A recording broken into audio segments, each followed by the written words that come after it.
je suis William Fociné, architecte d'intérieur, président de Coplacam Design and Build France, une société d'architecture et d'aménagement d'espaces tertiaires et commerciaux. J'anime un réseau d'entrepreneurs de la diaspora, de la diversité, qui s'appelle l'AFED, l'Association française des entrepreneurs de la diversité.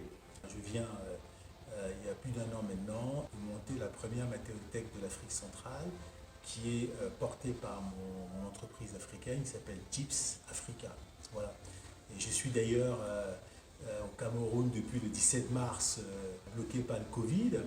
Et ça m'a permis d'ailleurs de bien lancer mon activité, ma nouvelle activité camerounaise, ma filiale camerounaise. Pour ce qui est de ma société française, elle continue de tourner. D'ailleurs, nous avons beaucoup de demandes en ce moment liées au Covid d'ailleurs. Voilà.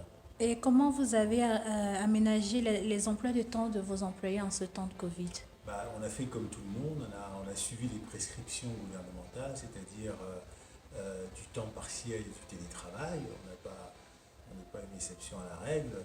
Et d'ailleurs, on a découvert, et on est très content, que le télétravail était aussi une manière de booster l'activité parce que les gens sont plus performants, ils sont plus sereins, ils travaillent dans un environnement qu'ils connaissent, c'est-à-dire leur environnement intime.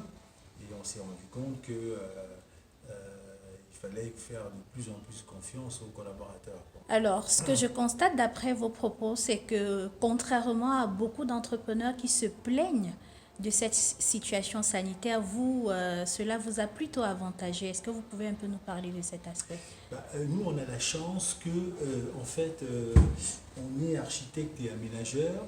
On nous a demandé pendant des années de pondre, d'imaginer des locaux où il fallait que les gens échangent, communiquent entre eux, où il fallait fabriquer une espèce de transversalité des locaux, etc.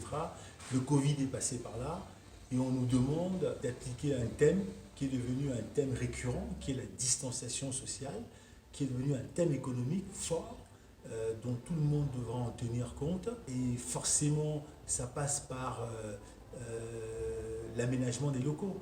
Aujourd'hui, plusieurs entreprises, je parle de la France, hein, évidemment, les marchés qui nous concernent, plusieurs entreprises font travailler leur personnel en télétravail.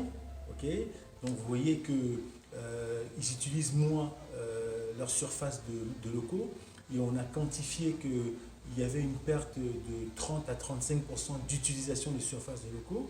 Donc on a beaucoup de demandes de chefs d'entreprise pour repenser leurs locaux, rendre leurs locaux adaptables à la nouvelle crise sanitaire, à la nouvelle situation sanitaire qui s'est imposée à nous tous. Voilà, c'est l'objet des demandes, de nombreuses demandes que nous avons et qui a un peu boosté notre activité parisienne. Ce n'est pas de la très belle demande, c'est vrai. Nous aimons des demandes des gens qui partent d'un local à un autre, qui prennent plus grand. Là, c'est plutôt de la réduction de locaux. Mais c'est quand même de l'architecture, donc on continue de travailler, quoi, en fait. C'est en ce sens que ça a boosté notre activité. Et votre famille que vous n'avez pas vue depuis 3 mois, elle ne vous manque pas? Ma famille me manque évidemment, mais je repars dans 10 jours. Je suis comme tout le monde, j'ai subi la crise sanitaire, voilà, donc, mais ceci va se régler dans quelques jours. Voilà. Mais j'étais très très très content de passer ce confinement au Cameroun, parce que ça m'a permis encore une fois de développer ma structure africaine, ma nouvelle structure africaine. Voilà.